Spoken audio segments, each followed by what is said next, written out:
My name is Caroline Fairey. I'm very excited, along with Peter LeBurge, Heidi Seaborn, and the rest of the Adroit staff, to welcome you to this reading, celebrating the release of issue 44 of the Adroit Journal. I've been reading prose for Adroit on and off since 2016, when I was a writer just out of high school myself. So I'm very delighted and honored to be able to introduce this stellar group of writers who appear in the latest issue and who have been gracious enough to spend their evening sharing their work with us. This is in a webinar style, so although we can't see your faces, please feel free to use the chat to respond, commune, react throughout as you would. And I'm so excited to get started with our 6 readers this evening. So let's start with the inimitable Diane Seuss. Diane Seuss is the author of 5 books of poetry, including Frank, Sonnets, winner of the National Book Critics Circle Award and the PEN Booker Prize. She was a 2020 Guggenheim Fellow, and in 2021, she received the John Updike Award from the American Academy of Arts and Letters.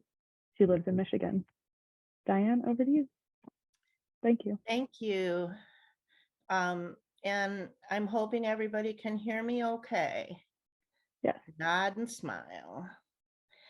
Okay, so the poem, I'm going to hopefully read one somewhat longer poem that's going to be in the magazine and a couple short poems. And these are all from my forthcoming book, Modern Poetry. And I'm going to start with a short one called Little Fugue State. And you'll hear in the titles of these poems that music and the sort of persistence of music is sort of the question. Little Fugue State. Far have I wandered, not knowing the names of where. Long have I woven this dress of human hair. Here I have pitched my tent, here and there, not knowing my name or where, not even the color of my hair, nor why it tangles so, nor where my comb goes, nor where my brush. How far I wandered through underbrush into onrush, nor where my body was, nor what it called itself.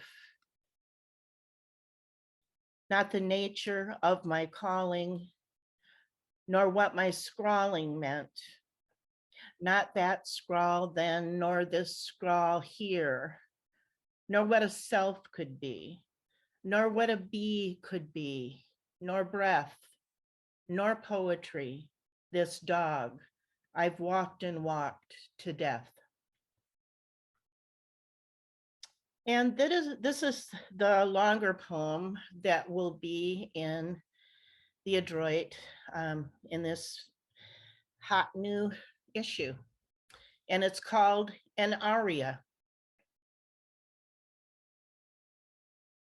How do I get my mind back? Yes, my mind, the fascist, that murder of half a million, never had my body. My body has been owned, but not by him. I never liked backtracking. Brush Road, Bourne Street. I've walked those roads before, barefoot. There is no going back to Bourne. No mind left to recoup. It's like donated clothes you try to buy back from the sucker who's already wearing them. But there's something to be claimed, some comrade to bust out of jail who can't see the way forward even when you crack the chains. In my pre-tit days, I'd walk to the empty outdoor theater and sit on the playground equipment beneath the screen. Everything in that place was silver, gravel, playground horses, and rocket ships whose paint had chipped away by wind and time. I knew nothing larger than that screen, no God so sublime. Silver white against the whiter clouds, peppered with purple bird shit. When night falls, anything can project itself against a face like that. Cartoons or Vixen rated X. When the free show man came to town, he'd hang a sheet between two trees and project cowboy movies against it. Kids sat on the grass eating popcorn from greasy paper bags, watching ads scroll down the screen. Popcorn wasn't free. A free show is never really free. Do you think someone didn't die on that sheet hung between two trees? I once received a letter from the current lover of the love of my life, telling me he'd overdosed and died. She wrote on thin blue paper etched with flowers, an act of grace I hadn't earned. I'd left him behind, knowing it was just a matter of time. My mind has grown wooden around love, like a tree that has nearly swallowed a garden gate where lovers met at moonrise when the air was thick with Hesperus. A musty, fatal scent, like punks who refuse to bathe. Lovers long dead, gate now opening only to the trees, heartwood.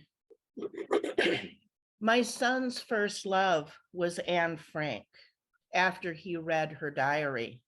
He was 8, drawing portraits of her day and night. I must have Anne, he said when I tucked him in, though he knew she was dead, whatever that means. This is the mind, sepia, color of dried blood. Maybe the first love is the best love, the first loss, the worst. If so, mine came early. The rest is repetition, compulsion, iterations until the ink runs dry. Still, remembering wakes my mind a little, or some facsimile of the mind I used to be. All activities of the mind now seem quaint, like dolls with lace faces unearthed from beneath the attic stairway.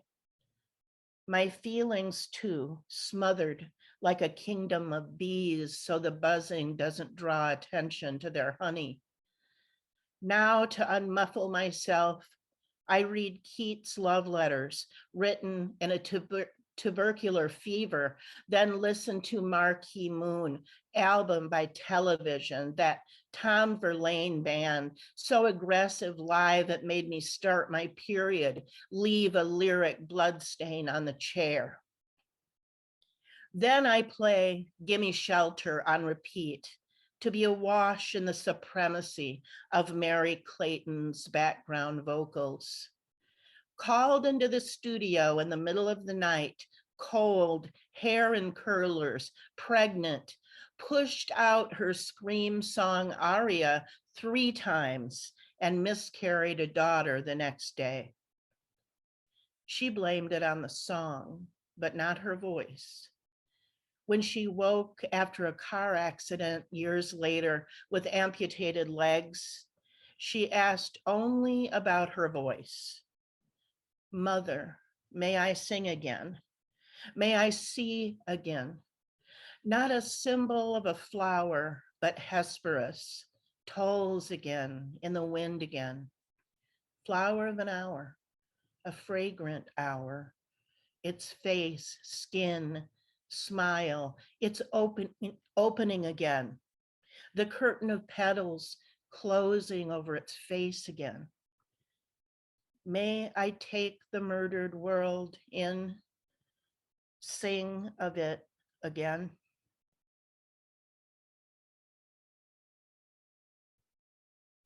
And I'll end with another kind of song that's just short, you guys. Bobby. All the actors from the sitcoms I watched as a child are dead, and the musicians assassinated or natural causes. Take a hint, they shout from the top tier of the ancient Roman amphitheater. No, I will not take a hint. I still make a mean bowl of soup, which can now be poured directly from a can and inserted into a box that heats via electromagnetic radiation. I once owned a guitar and learned me some of the chords to Me and Bobby McGee. And damn if I couldn't sing good. My voice was not like Janis, nothing like Janis. It was high, serene, forthcoming, piercing, mezzo, very lyric, very trill, hugely skinny, like a water spout. The neighbors complained about its beauty. I sang, I sung, I'm singing. I barely began to begun, and I am not done. Thank you. Oh my God, it's incredible. Thank you. Thanks. What a perfect way to end. What a beautiful poem to, it feels calling back to the first two, this interrogation of music and the body and youth and aging, and it's wonderful. Thank Especially aging. you. Thanks, you guys. Such a joy. Thank you. Thank you. We'll shift now to Kinsale Drake. Are you ready? Kinsale Drake is a senior at Yale University. Her work has appeared or is forthcoming in Poets.org, Best New Poets 2022, Yale Literary Magazine, Time, NPR, and elsewhere. She has received the J. Edgar Meeker Prize, the Academy of American Poets College Prize, and the Young Native Playwrights Award. Currently, she's an Indigenous Nations Poets Fellow. Over to you. Hi, everyone. It's such an honor to be here. I actually don't go to Yale anymore. I just graduated last month. And that was a slightly older bio. So I have Congratulations. Thank you. Thank you. Yes, I'm freshly graduated. And I'm not in Connecticut anymore, unfortunately. I'm back in Los Angeles. I'm so honored to be here and share a couple poems from the manuscript that I just finished as a senior at Yale. If my advisors here, anybody who knew me at school, no, you didn't. If you knew me at school, you saw me writing this for the last like 6 months. It's been the time of my life, and it's also about music. It's about personal history and genealogies of Native music, rock and roll, landscape, exploring the roots of language and music. And I'll start with my introduction. Yat Kinsale Drake in the She, not Odin et Hachin in the Shle, Bilagana Bashis Chin, a she dashiche, Bilagana dashanale, Akut ego at San in the Shle. Shout out if there's any Navajos here. I can't see your your messages, but hi, I see you if you're here. I'm going to just share a few from that manuscript, and I'm going to start with a poem called Wax Cylinder. If you don't know what a wax cylinder is, it is a hollow cylindrical object that preceded the like a record, and it had an audio recording engraved on the outside, and it would play on a phonograph. And it was used a lot by anthropologists in the early 20th centuries to record Native music, and that meant a bunch of different things. It could mean anything from like sacred ceremonial music, or any other songs or languages or speaking that these Native peoples were doing, and that was part of a logic of elimination that was meant to contain Native peoples in colonial mechanisms and disappear them while also exotifying their culture. So this first poem is called Wax Cylinder, and part of this manuscript is a response to or working against or standing alone from kind of violent histories of containment that spill into music. So this is called Wax Cylinder. There was a voice calling in the night from the small can behind the glass. The receptionist noted the sound of cicadas circling the women's bathroom. Cylinder, cicada, legs moving round and round through a brass-colored mouth. The moon said, Look, Shiaje. In so many words I could suddenly remember. How do we understand with so many voices scattered to a sea? Flat glass, laser-protected mahogany drawers. The custodian was scared of Indian ghosts in the half-light through the window, how the cylinders almost looked like cedar trunk. Every night the voice would not stop singing as he defogged his windshield and zigzagged home, shaved down to the bone of human timber. The pattern trickled out the front entrance. I can't say anything new about her. She knows herself and the path home. That desert emerald, eye socket of a sow skull. There are only 100 reruns in a body, the body a weapon when it sings. To unravel like the sun, which rotates very slowly and spills itself along. I speak back to the voice. I tell her a story. Shema, I call her, a woman remembering her place among the stars. The voice will never be lost while constellations pulse against the sheaths of glass. Come home, scattering in a language full of light. The next poem I'm going to share is You Survived the End of the World in Kayenta, Arizona with your mother. You survived the end of the world in Kayenta, Arizona with your mother in the blue coffee pot. The waitress sets 2 tall plastic Coke cups of water before you both. Today, everyone must be especially generous. All around you, nollies with their tight CLs and jewels and long velvet skirts that brush the floor. Once, your mother said that the turquoise teardrops were a shield, never take them off. The women smile at their grandchildren. They don't sit with any husbands. You've become attuned again to that little song. Once, your mother said that a plate of mutton could cure any ailment. You both eat with your hands. You could have cried. Later, it's back up to Monument Valley where the rocks look like women hushed together. KTNN buzzes, I wanted to be your everything. The only station for miles. Rock formations give nothing away, not everything, you think. Once your mother told you to use the grease left on the palms to heal your lips. You smear a finger across an eye and then the other. The monuments flicker and all you want is a song about women with straight backs and dry faces strung wholly with rain.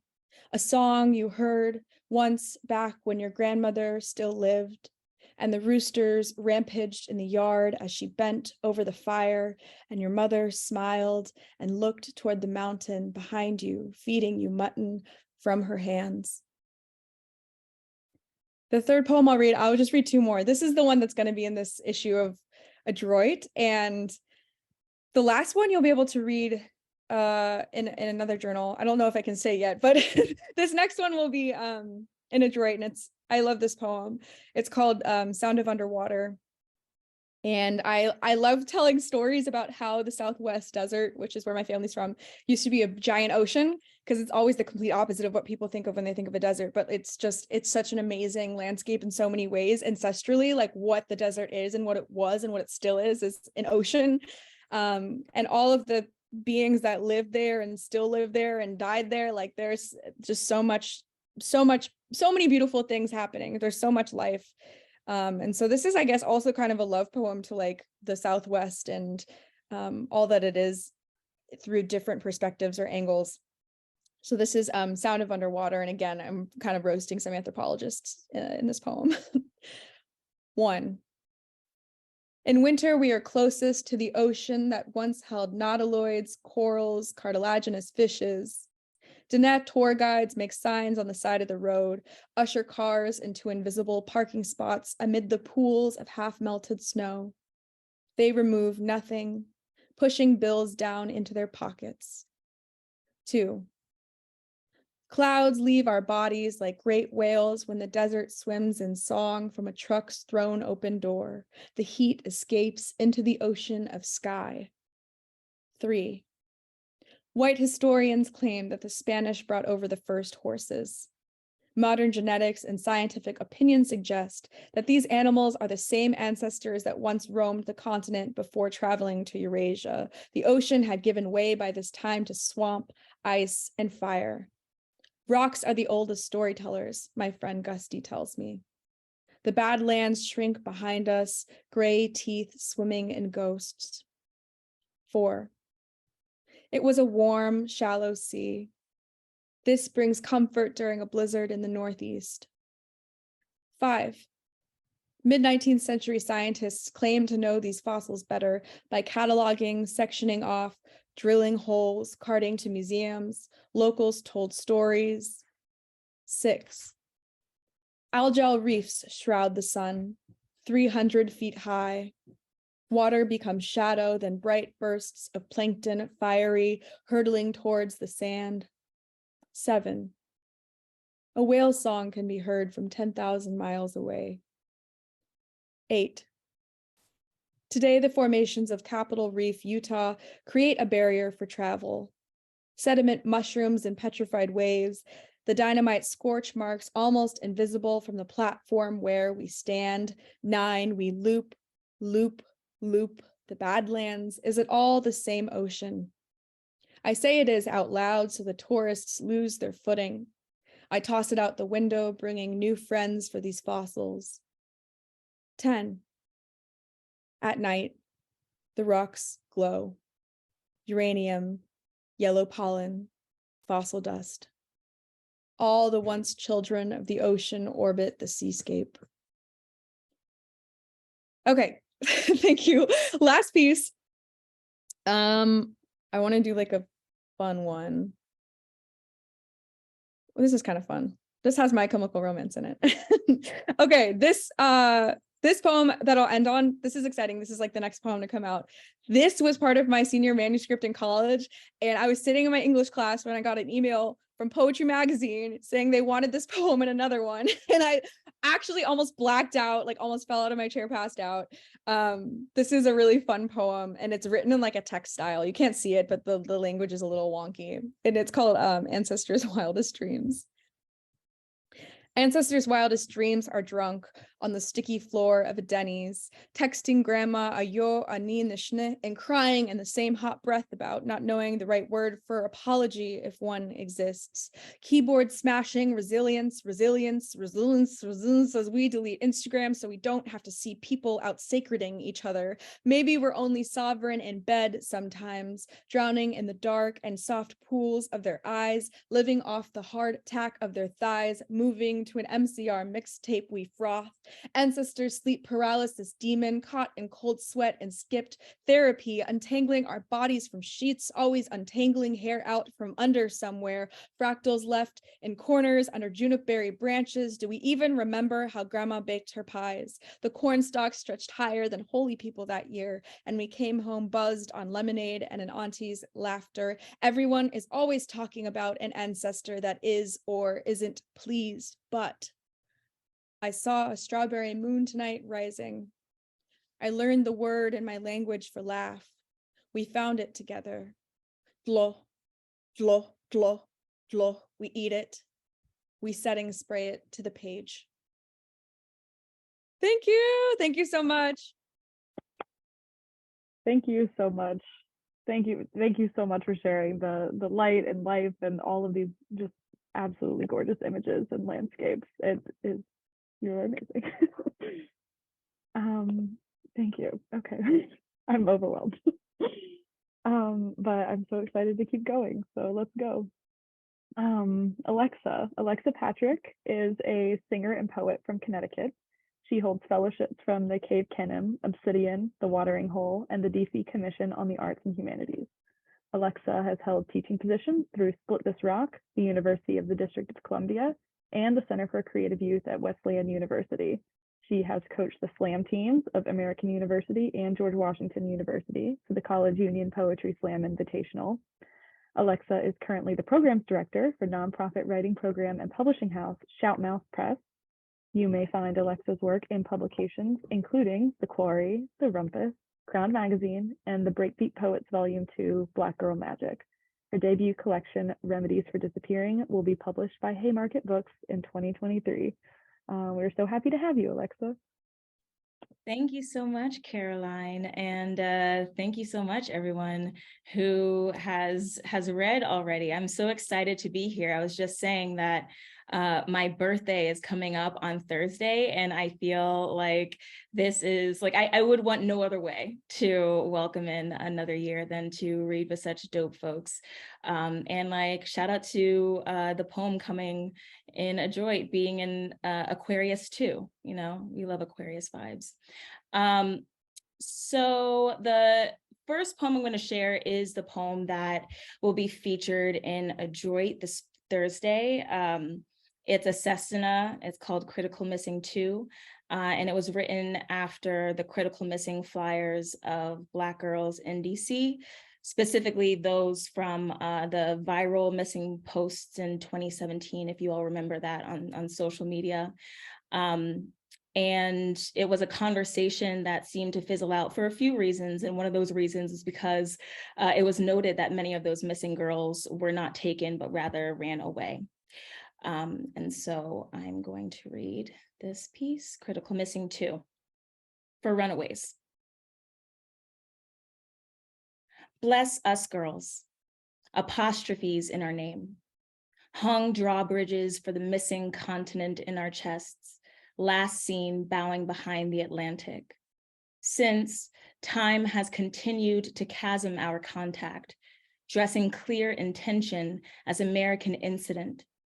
But these voids are no incident, I've learned as I've attempted to name the acute hurt, the desire for contact without flinch, the mere warmth missing from every greeting. Can't remember a time when I was not chosen last.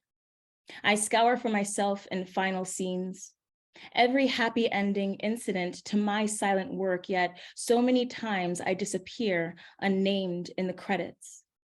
If I take my missing into my own hands, have no contact with the world that abuses contact, perhaps I have a self that lasts.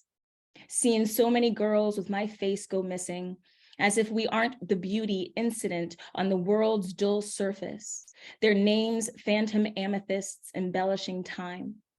So I run so fast that even time strains in its reach, struggling to contact who it once held by the neck, by the name.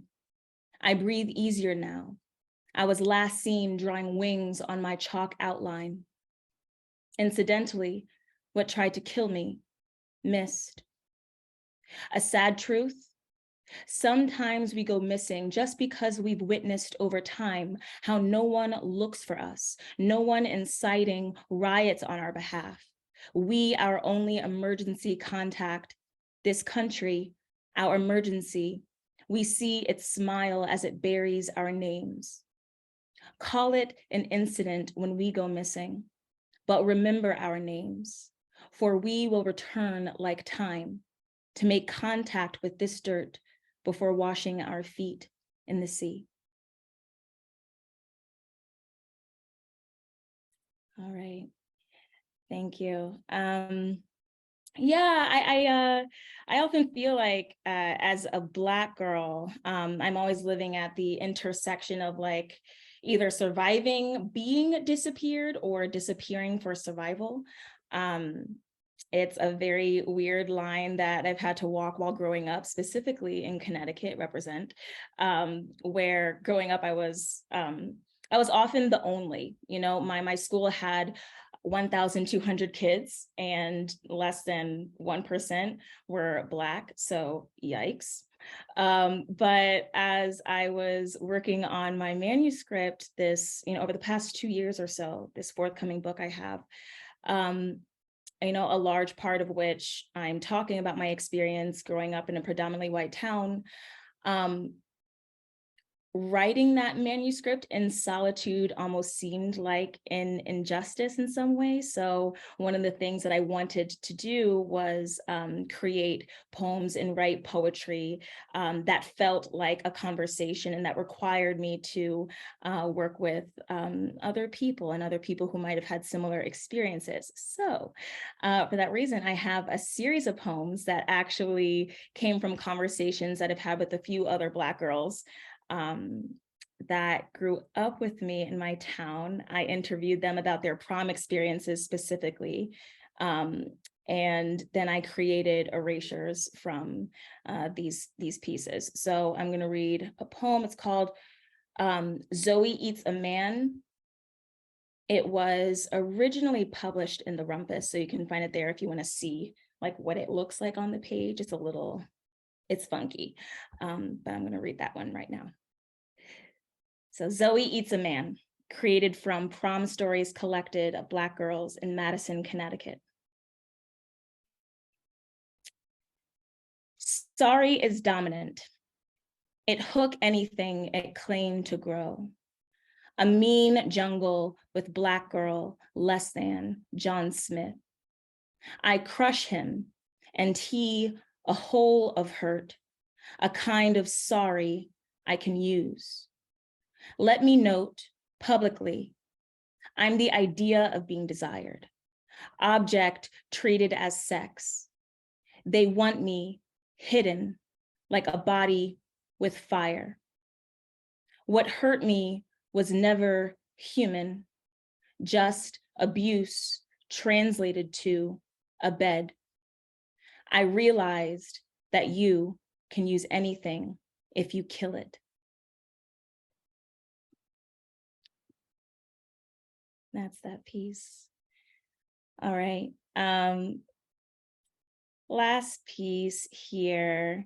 So one, I want to thank everyone again who's already read, and for the folks who are about to read, I'm so excited to hear your poems. And thank you all in the audience for listening. I can't see y'all, but I could see your names and like an attendees list, and you look dope. The way your names looks dope. So I appreciate you. And yeah, I said before, I really enjoy exploring the idea of poems as conversations. I also really like enjoying and exploring poems as conversations with the dead specifically. I think that poets could be mediums if they wanted to. Tyler Henry could step aside, and I think that we could do that work. But yeah, I have a poem I'm going to read right now, and it is an ode to my grandmother and her 5 sisters, who were all like very pretty, but also very tough. And so we called them the vigilante aunties. They were very wild. And so I'm going to read a poem called Sugar, and it is for them. Okay. Sugar. Gathered like sunflowers at the breakfast table. 6 sisters share a midnight. Washed down 7-Up cake with the kind of laughter reminding you they are in the choir, bells in their throats like hallelujah, the sweetest thing. This before their hands cracked from prayer and spanking babies, when they'd pinch blood into their cheeks. Fix the lipstick, gracefully announcing the small mole they all kept at the corner of their mouths. So pretty, even their sharpest words were frosted. I come from sugar, the way a hymn comes from grief or praise. I have so many ways to return. Grease my scalp with the same oil I use for pans and find myself in a Pittsburgh kitchen. Forget everyone's name and weep because I love them. Dream of pistols under pillows. Wake up bitter about husbands I don't yet have, every morning a manicured finger pointing home. Grandma Jerry went first, winked at my mother from the casket. Aunt Willa passed on her 102nd birthday. They all know how to make an exit, make us mourn in confection. Grace not dead, but heirloomed, like beauty mark or recipe, there even in the cavities left behind. Their stories coat my teeth until I too am beside them, never alone or lost, just alive, with their names trailing like crumbs to God. Thank you, everyone. Thank you so much, Alexa. You are such a joy. It is incredible to hear you speak about your works and the context and the community where you're thinking and creating, and then to get to hear the beauty and power of your images and these portraits. But this last poem in particular, I feel like you absolutely, yes, it feels like a medium and bringing the connection between and the love between those people. It's wonderful to hear. Thank you. Keep moving. This is such a wonderful group. We're halfway through. We have 3 readers left. So Aysel Basci is next. So we're very happy to hear you read. Aysel Basci is a writer and literary translator. She was born and raised in Cyprus and moved to the United States in 1975. Aysel is retired and resides in the Washington, D.C. area. Her writing and translations have appeared in the Columbia Journal, Michigan Quarterly Review, Los Angeles Review, Critical Read, Aster, Literary Journal, Tint Journal, Bosphorus Review of Books, and elsewhere. Welcome and thank you for sharing with us. Hi, everyone. First of all, I'm very happy and honored to be here. Thank you so much, Adroit Journal, for accepting to publish this wonderful story and also for inviting me to participate in this wonderful event. Tonight, I will read selected excerpts from my translated story, Dreams, written by the prominent Turkish author Ahmet Hamdi Tanpınar. Incidentally, by a huge coincidence, today is the 61st anniversary of the author's death. So if I wanted to arrange this, I probably couldn't, but it happened by itself. So here it goes.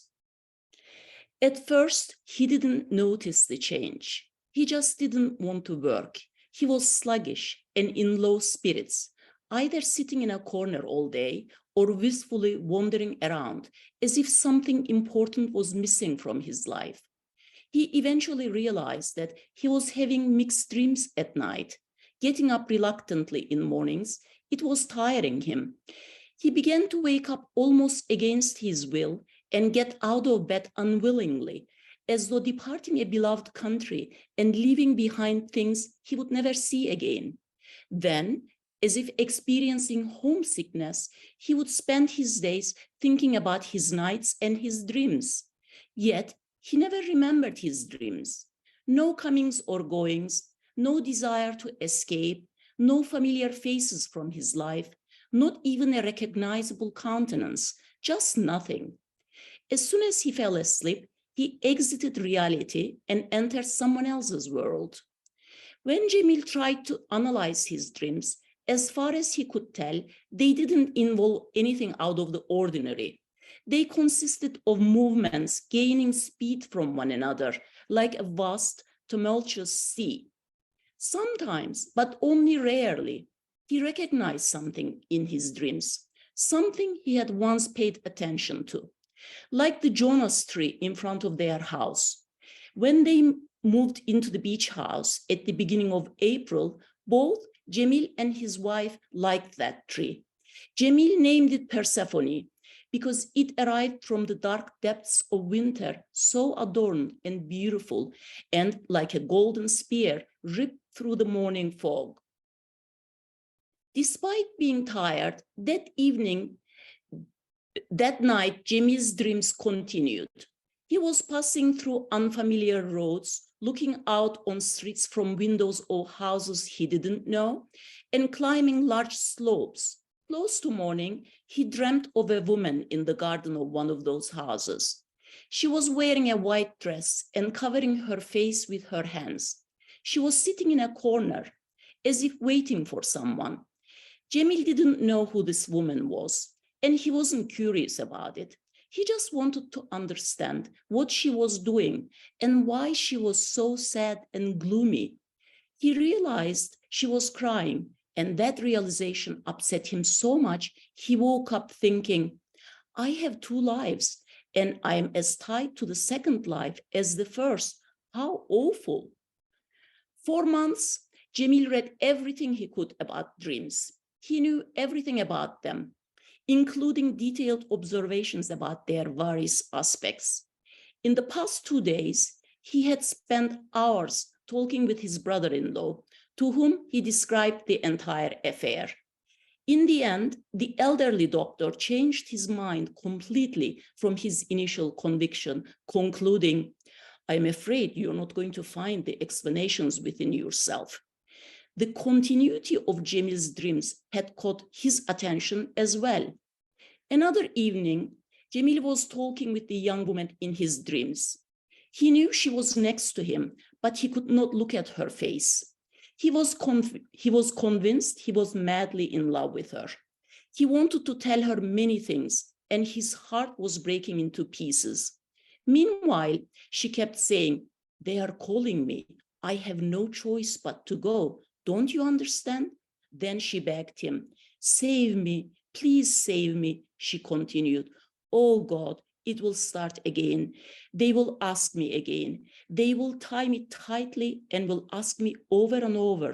They will ask me things I can never reveal." She repeated, "Save me, please save me. How can I tell them? You don't know how I suffer. Standing at that table, people can be so cruel for no reason." Although it was only a dream, Jamil wanted to ask her, "What is the truth of the story? Who are you?" But no words left his muted mouth. All he could do was listen to her, his heart full of compassion. The woman suddenly disappeared, and Jamil found himself in very dark gardens, wandering along unknown roads and chasing noises he thought he heard in the dark. Later, a bright light came through his window, and he woke up. When he slept again, close to morning, he found the young woman at a table with her hands and legs tied. She was not talking. She was just looking at him. Her gaze was so incredibly sad that when Jamil woke up, he cried like a child. He spent the day very disturbed. It was a hot day with cloudy skies. He wandered throughout the house like a tormented soul. Eventually, he left home and went to Kozyatağı. From there, he went to İçerenköy. He studied every woman he encountered, as if searching for the woman from his dreams. Next, he went to Kadıköy, and from there to Istanbul. He visited some friends in Taksim and Şişli. For a month, he spent his days rushing out of his home early and returning late. One evening, while returning home on the ferry, he ran into an old acquaintance. His friend commented that Jamil was quite thin and distracted, and he accused him of not taking care of himself. Running into an acquaintance, sitting next to him, or standing next to him while pulling at his coat collar was enough of an excuse for his friend to talk non-stop. He moved from one topic to another, telling Jamil about international affairs, his new job, his friends at work, and so on. "Did you know," Jamil's friend asked, "that my vice director lives near you? A group of us meet at his house once a week.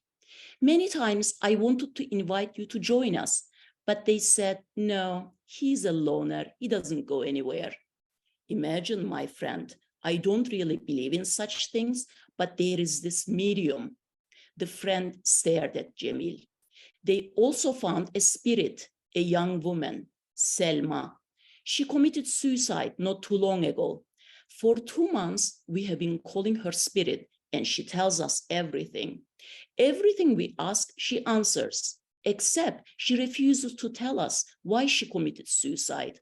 No matter how much we press her, she refuses. Jamil could not listen anymore. On top of the waves, an apparition with fear-filled eyes and tightly pressed lips was looking at him, beckoning to him as if to say, "Let's go." Thank you so much. Well, it's a perfect selection to read, and thank you so much for sharing the translations in the first place too. We're so lucky to publish these. Thank you for Incredible work. publishing it. Yes. Okay, let's move to our penultimate reader, Joanna Klink. Joanna's most recent book, The Night Fields, was published in 2020 by Penguin and named one of 2020's best books of poems by the Washington Post. She teaches in Austin at the Missioner Center for Writers. Joanna. Thank you. Can you hear me okay? Yeah. Okay. Thank you, Kara, and thank you, Heidi and Peter. And yeah, I feel really lucky to be reading with all of these writers whom I admire. So I'm just going to read two poems, and the first one is about another poet. It's about the poet John Anderson. He lived and taught for most of his life in Tucson, Arizona, and he wrote 7 books, like Looking for Jonathan and Death and Friends, and he died in 2007, and I'm not sure that very many people noticed.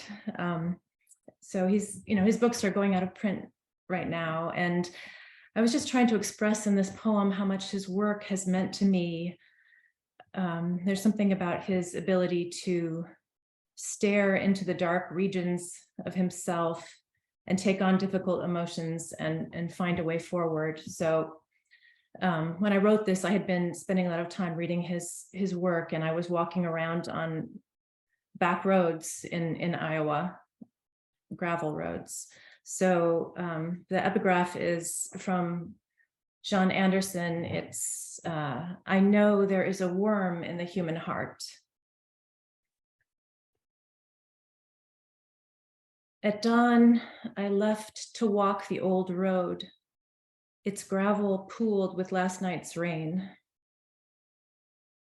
A few oaks were silver under the dark steel light. Although my shoes scraped the road, they felt bone delicate against the long pastures soaked in cool weather, the faint smell of fertilizer and gas. The quiet was rare enough to hold for a time a sense of misgiving mixed with promise. I have kept your poems secret, but they carry me out into such air as this, rinsed of spindrift, thick with the stillness of birds. Your words blow out like ancient lamps, then flame back when I step through the dark blue districts of morning, light forming against the edge of the earth. I could find you anywhere bearing a strange forgiveness of others, of yourself, and the call for solitude, a ghost house.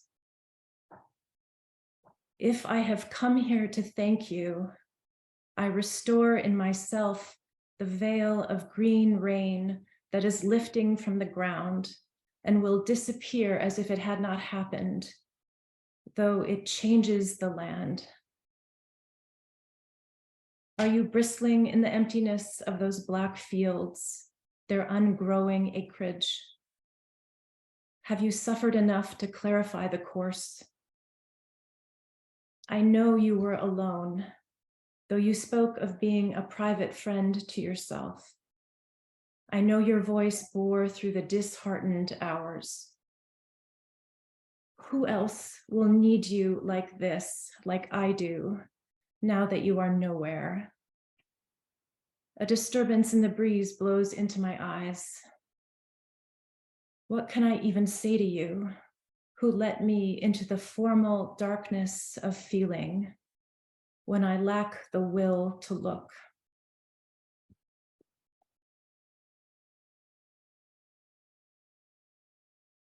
And I'm just going to read this other short poem, which is about getting married, because I just got married last fall after a lifetime of not wanting to do that. I've never been married before, and yeah, and maybe it means something different when you get married later in life. I'm not sure, but it was, we had the wedding in a COVID surge, and it was outside, and it was very small, and I think I was very aware of how it might be the last time we were all together, because people in my family and my husband's family are getting older. So this is called Farm Wedding.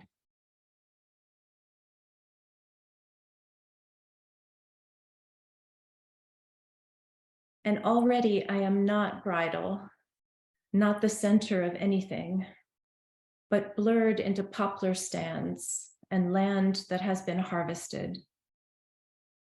There is just the lace of dry grass tangled by the tents, the barest shapes I have taken until now, maple branches overhead and murmured vows. The gray barn, the racing cousins, the shifting sun from clouds. On the low hills, the tree color barely yellow, the buried red a week before its streaming forth. I understand, I own nothing. I am not owed. The rain has started falling, but will blow away before the chairs are even set. What is it that lets me love anyone this deeply? Below a few birds thrown slowly through air, I am a ripple of silk in this dress, breathing. The wide lawn shines. And just as hanging lamps darken the bluegrass, laughter sparks from the guests. This is the balance of light before dusk sets in. When we withdraw from future pain, when the past slips from view, and beneath the laughter and banter, the rows of wood tables, a quiet flows. Wind lifts over the hills, through the orchards, over the empty glasses, the ox blood flowers in white pitchers. Those who love us now will disappear. Over the rainwater on the road, its power and life, just a matter of hours, just one long evening, clearing the words we spoke on the gravel drive, clearing the path of the spell, which lifts us above separateness, even as everything leaves us. Thank you. Thank you. That was so beautiful. What a perfect duet of poems to get together. And I noticed this, I feel like we're all talking to this through line of reaching into the past or the not yet past to talk to the dead and the missing and the people who came before us and saying thank you. And what a powerful tribute to that feeling. Thank you. We are closing out with Kwame Dawes, who I am so excited to introduce. I will just read his bio, but I am personally very thrilled to be in the same Zoom space.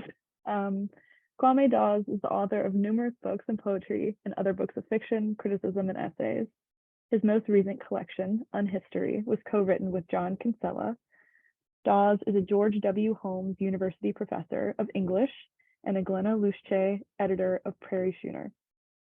He teaches in the Pacific MFA Program and is the series editor of the African Poetry Book Series, director of the African Poetry Book Fund, and the artistic director of the Calabash International Literary Festival.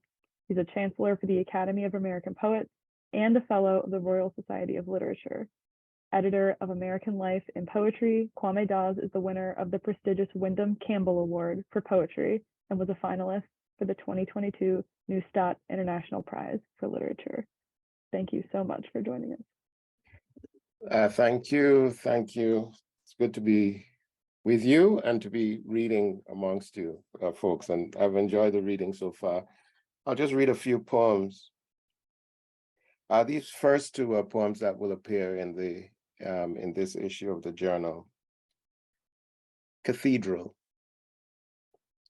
When my soul was hurted deep within, and I'm warring to be free desperately. From Bob Marley's song, Give Thanks and Praises. The poem is after Cathedral, a book called Subterranea by Sally Gall. It's a book of photographs. For years, I've mapped the crowded forest of my emotions, which is not even the word.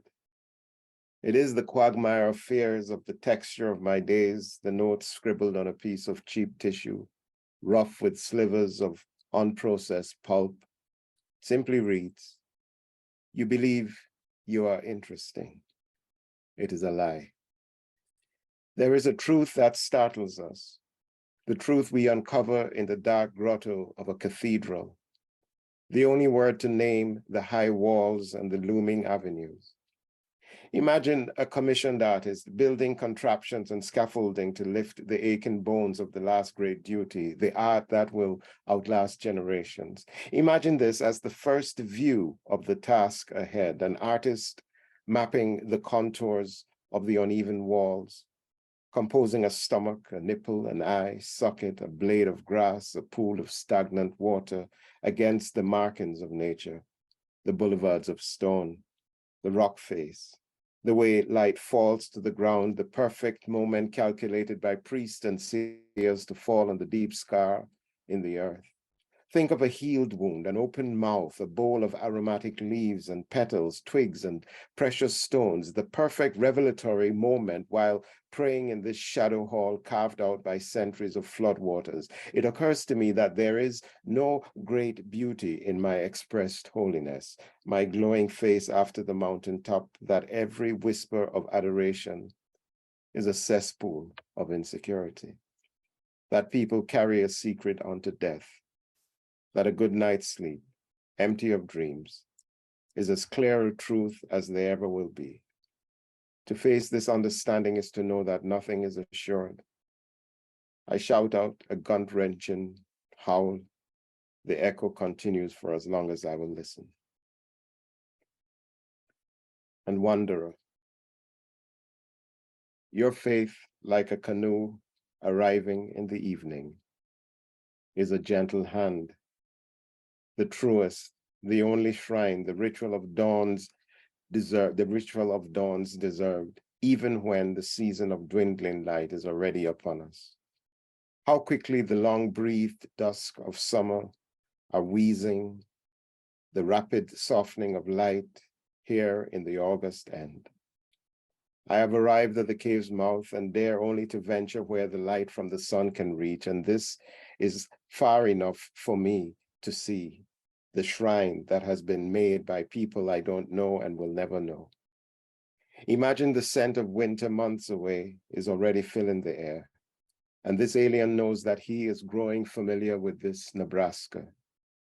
And yet I don't understand the language of these lengthy pieces of stripped wood laid out as a trellis might be before being propped up, 3 strips tied together with thin barks of native trees and then set out as fragile monuments of hope or petition, which is the surety of hope, organized with the deliberate care of ritual, as if to suggest some message which, as I have said, I do not understand.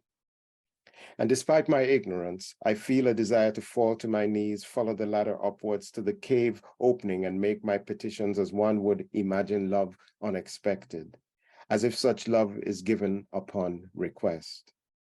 How does one say, "Please love me," so as to be loved fully without question, unworthily despite this unknowing?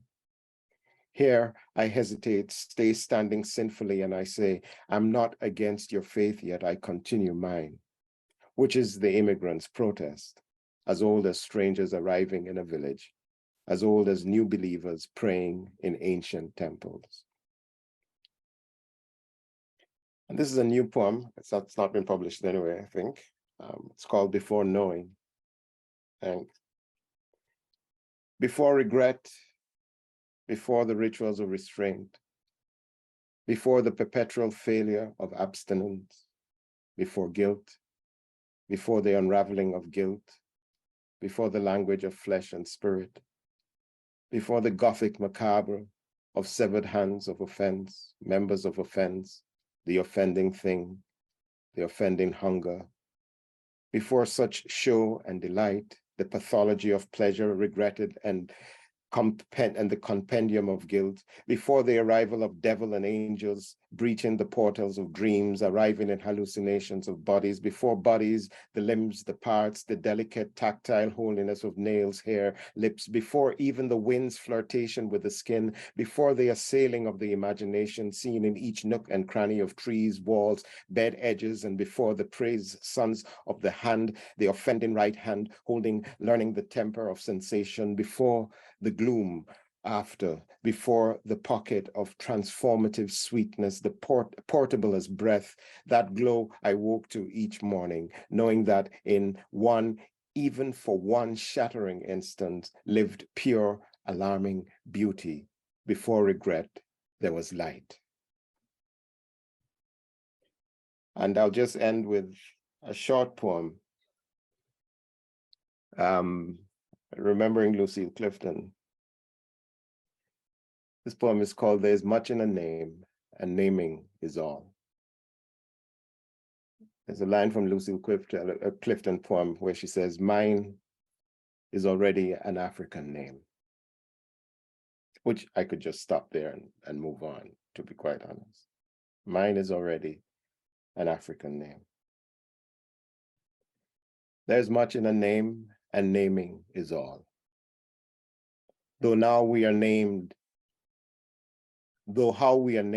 is imagination, and self-indulgence, the clairvoyance call to the future, a way to shape every mention of this name, all it contains, all it retains, inside vowels and consonants. Already an African name, and this is our poetry. Nation is not enough. It's an invention, but blood persists and casts us back into our skins. Thanks. Thank you. Thanks for having me. Thanks for being part of this. Thanks, Adroit. Thank you so much.